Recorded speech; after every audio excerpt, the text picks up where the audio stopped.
Hori kristal ilusia egin dit, auzoko batek esan zidan, nik parte hartzeko. Azkenean nik askotan ibiltzen nazelako euskaraz hitz egiten beraiegaz, eta da oso gauza polita herriko jendea honetan parte hartzea eta ni barne. Batez ere nahuelako berbalagun taldean dinamizatzaile moduen eta bebai ikasleak apurbetan animetako euskara sustatzeko gure ingurune guztietan.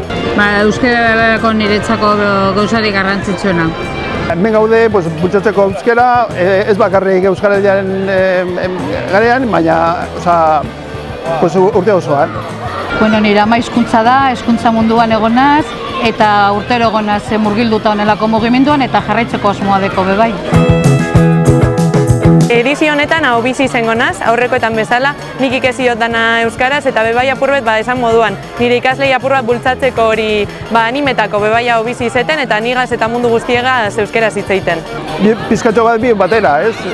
Entzun eta hitz egin, Hau bizi. Belarri prez. Nire euskara oso mugatuta daukat eta, egin nahi dut euskara bultzatzea eta entzun eta ez dakit. Ni euskararekin jaionaz da euskararekin hiltea nahi dut. Hau bizinaz, nire ama hizkuntza lehen esan dudan bezala euskara da, gero hizkuntza munduan ere hori izan da nire lanbideko gairik importantena, eta nire bizitza osoan eguneroko hemen ere euskara dago, presente eta jarraitzea.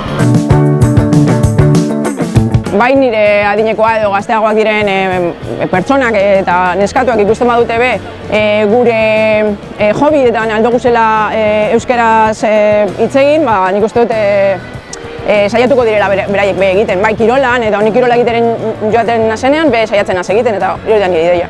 Niri guzteuko jatan, uga honez da lar euskaraik egiten, da orduen apurbete hori sustatzea ikasle ez gain, umeekaz eta nagusiagoekaz euskara hori ez ahaztutea da bermatzea euskararen erabilera. Nire helburua da herrian praktikatzeko urte osoan, dendetan, komentzetan.